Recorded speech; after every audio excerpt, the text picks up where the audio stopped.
अस्सलाम वालेकुम दोस्तों, मैं हूं सना अब्दुल्ला और आप देख रहे हैं सनाज़ किचन। आज मैं आप सबके लिए चिकन हलीम की रेसिपी लेके आई हूं। बनाने में बहुत ही आसान और खाने में बहुत ही टेस्टी चिकन हलीम की ये रेसिपी आपको यकीनन बहुत पसंद आएगी। चलते हैं रेसिपी की तरफ। सबसे पहले जो मुझे दालें चाहिए, सबसे पहले मैंने 1 कप मूंगी की धुली हुई दाल ली है। येलो कलर की ये मूंगी की धुली हुई दाल होती है। 1 कप पिंक कलर की दाल जिसको हम मसूर की दाल कहते हैं। 1 कप मैंने चावल लिए हैं। आधा कप मैंने दलिए का लिया है। 1 कप माश की धुली हुई दाल। सब दालों को मैंने आपको क्लोज करके दिखाया है ताकि अगर आपको किसी दाल की समझ ना आए तो आपको आसानी रहे। 1.5 कप मैंने चने की दाल ली है। कप का साइज़ मैं आपको दिखाती चलूँ। 4 दालें और 1 कप चावल। जिस साइज़ का मैंने कप यूज़ किया है वो ये वाला कप है कि अगर आप जितनी हलीम बनाना चाहें कप की मेजरमेंट उस हिसाब से कर लें। इन सब दालों को मैंने मिक्स कर लिया था और अच्छी तरह से धोकर इसमें मैंने 16 कप मैंने पानी के शामिल कर दिए हैं। पानी का कप मैंने यही वाला कप यूज़ किया है जिसमें मैंने दालें मेजरमेंट करके डाली थी। आप अपनी दाल के हिसाब से कप के हिसाब से 3 गुना ज़्यादा पानी इसमें डालिएगा। इसके अंदर मैंने 2 चम्मच भरकर नमक के डाल लिए हैं, 2 चम्मच भरकर लाल मिर्च पाउडर और आधा चम्मच मैंने हल्दी का डाला है। इन दालों में बस हम यही 3 मसाले शामिल करेंगे। इस मसाले को दाल में अच्छी तरह से मिक्स कर लें और फिर इसके ऊपर ढक्कन रखकर तेज़ आग पर इसको उबाला आने तक पकाएं। जब इसमें उबाला आ जाएगा तो फिर हम इसकी आग मीडियम कर देंगे। इसमें मैंने ढक्कन रखकर पकने के लिए रख दिया था तो तकरीबन 5 से 7 मिनट के बाद इसमें अच्छे से उबाला आ गया था और ये दाल पकना शुरू हो गई थी। फिर मैंने इसको मीडियम आग पर रख लिया था और जब तक दाल गल रही थी इस दौरान हम चिकन रेडी कर लेते हैं। चिकन मैं यहाँ पर 1.5 किलो यूज़ कर रही हूँ। मैं फिर आपको यही बात कहूँगी कि आप जिस हिसाब से दालें ले रहे हैं चिकन भी उस हिसाब से ही कम या ज़्यादा कर सकते हैं। एक देगची में मैंने सबसे पहले ऑयल गरम कर लिया था और इसके अंदर मैंने 3 बड़े साइज़ के प्याज काट कर डाल लिए हैं। इसमें मैं प्याज ज़्यादा इसलिए डाल रही हूँ क्योंकि जो इसका मसाला बनेगा वो हम हलीम में ऐड करेंगे तो फिर उससे बहुत अच्छा टेस्ट आएगा। प्याज को डार्क ब्राउन करेंगे, इतना नहीं कि ये जलना शुरू हो जाए, लेकिन इसको हम डार्क ब्राउन कलर देंगे।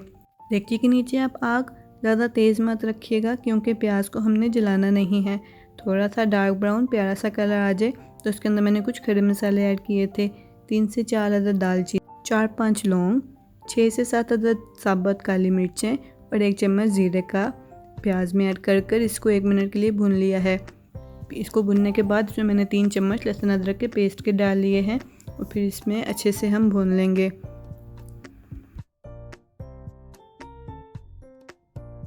लहसुन अदरक के पेस्ट को प्याज में 1 से 2 मिनट अच्छी तरह से फ्राई करने के बाद जो 1.5 किलो चिकन था वो हम इसमें शामिल कर देंगे। आप चाहें तो इसमें खाली बोनलेस चिकन भी यूज़ कर सकते हैं, उसमें आपको ये हड्डियों का अलग निकालने का मसला नहीं होगा। मैं यहाँ पे साबुत चिकन यूज़ कर रही हूँ हड्डियों के साथ, इसलिए मैं इस पे से बोटियाँ उतार कर इसके रेशे कर लूँगी। आप चाहें तो बोनलेस चिकन भी यूज़ कर सकते हैं। चिकन को 2 से 3 मिनट इसमें फ्राई करेंगे कि चिकन का कलर थोड़ा वाइट सा हो जाए।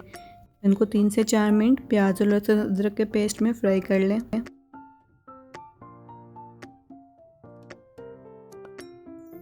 मिनट मैंने चिकन को अच्छी तरह से फ्राई कर लिया है। फिर इसके अंदर मैंने 2 मीडियम साइज़ के टमाटर काट के डाल लिए हैं। ये टमाटर ऑप्शनल है, अगर आप नहीं डालना चाहते तो कोई मसला नहीं। टमाटर अच्छा टेस्ट देते हैं इसलिए मैं टमाटर भी ऐड कर रही थी। टमाटर शामिल करने के बाद फिर से हमने चिकन को 1 से 2 मिनट अच्छे से फ्राई किया और फिर उसके अंदर मैंने नमक मिर्च ऐड कर दी थी। इस वक्त मैं चिकन में 1.5 चम्मच नमक, 1.5 चम्मच लाल पिसी हुई मिर्च, आधा चम्मच हल्दी, 1 चम्मच भर के सूखे धनिया का पाउडर और आधी चम्मच मैंने लाल दादरी मिर्च यूज़ की है। ये चम्मच मैंने जिससे हम चावल खाते हैं वो वाला चम्मच डाल रही हूँ। आप अपने टेस्ट के मुताबिक नमक मिर्च कम या ज़्यादा कर सकते हैं। इन मसालों को चिकन में शामिल करने के बाद अच्छे से भून लेते हैं ताकि मसाले चिकन में अच्छी तरह से मिक्स हो जाएं। इसको 2 से 3 मिनट अच्छे से भून लें।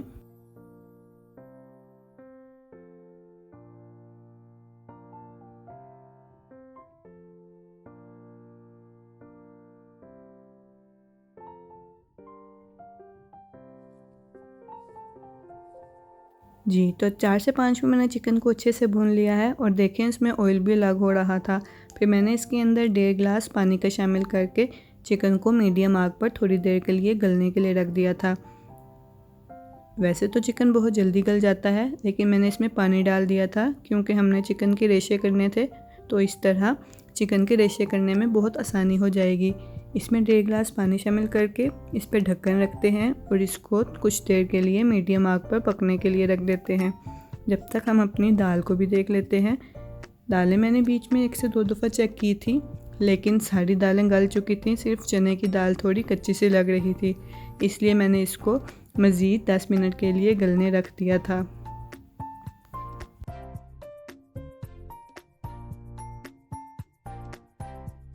जब 10 मिनट के बाद मैंने दाल दोबारा चेक की तो ये गल चुकी थी और चने की दाल भी बहुत अच्छे से गल चुकी थी, लेकिन ये बहुत गर्म थी, इसलिए मैं आपको दिखाते हुए मुश्किल हो रही थी। ये बहुत अच्छे से गल गई थी, तो मैंने इसको चूल्हे से हटा दिया था और हैंड ब्लेंडर की मदद से इस सब दालों को अच्छी तरह से ब्लेंड कर लिया था।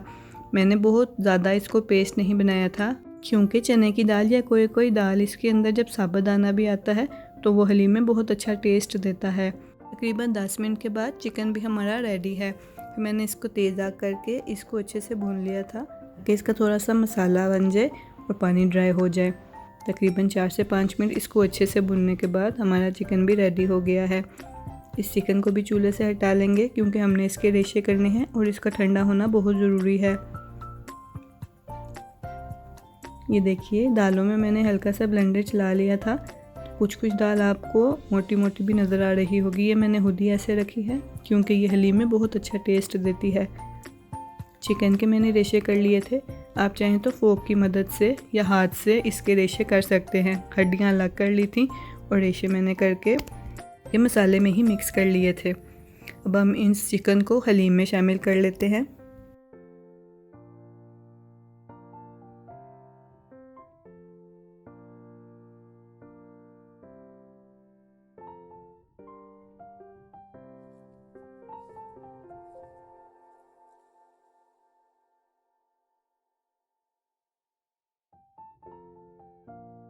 जी, तो सारा चिकन मैंने दालों में शामिल कर लिया है।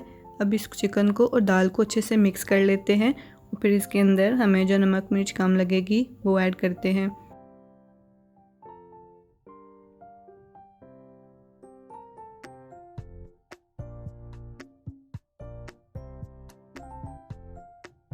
तीन खाने के चम्मच इसके अंदर मैं नमक शामिल कर रही हूँ।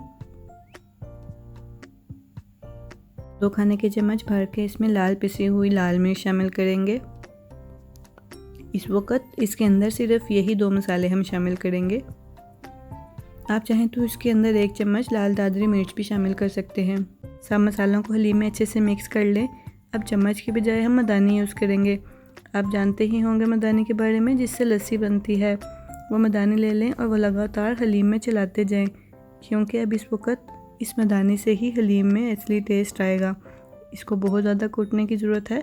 तकरीबन 20 से 25 मिनट हम इसको ऐसे ही कूटते रहेंगे।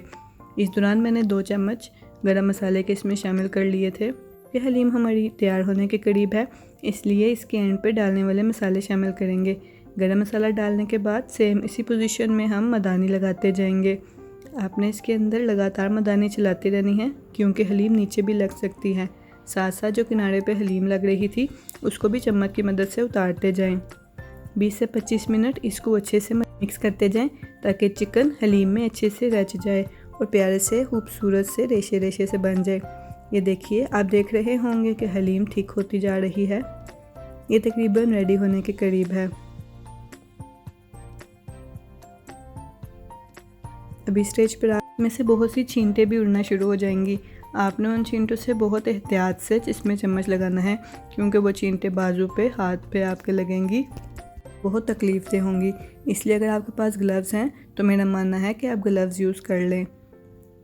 मदानी अच्छी से लगाते जाएं और फिर हम इसके एंड पर इसमें 1 चम्मच काली मिर्च का ऐड कर लेंगे। काली मिर्च का पाउडर डाल लें और फिर इसको अच्छे से मिक्स कर लें। हलीम तकरीबन रेडी है। हमने इससे और ज़्यादा नहीं पकाना, क्योंकि ये ठंडी होकर भी और थिक हो जाएगी। इसकी कंसिस्टेंसी चेक कीजिए, जितनी मकदार इसकी इस वक्त है हमने इसे चूल्हा बंद कर देना है। हलीम रेडी है, इसको डिश आउट करते हैं।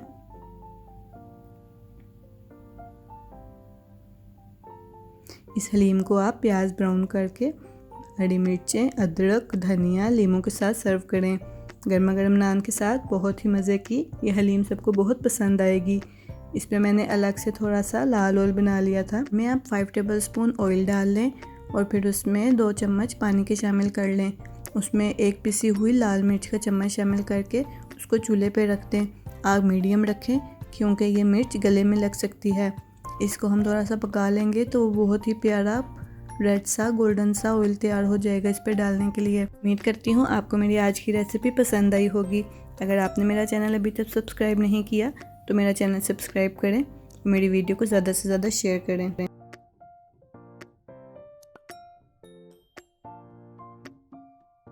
अगर आप रेसिपी से मुताल्लिक कोई सवाल पूछना चाहें तो आप मुझसे कमेंट में पूछ सकते हैं। मिलते हैं अगली वीडियो में।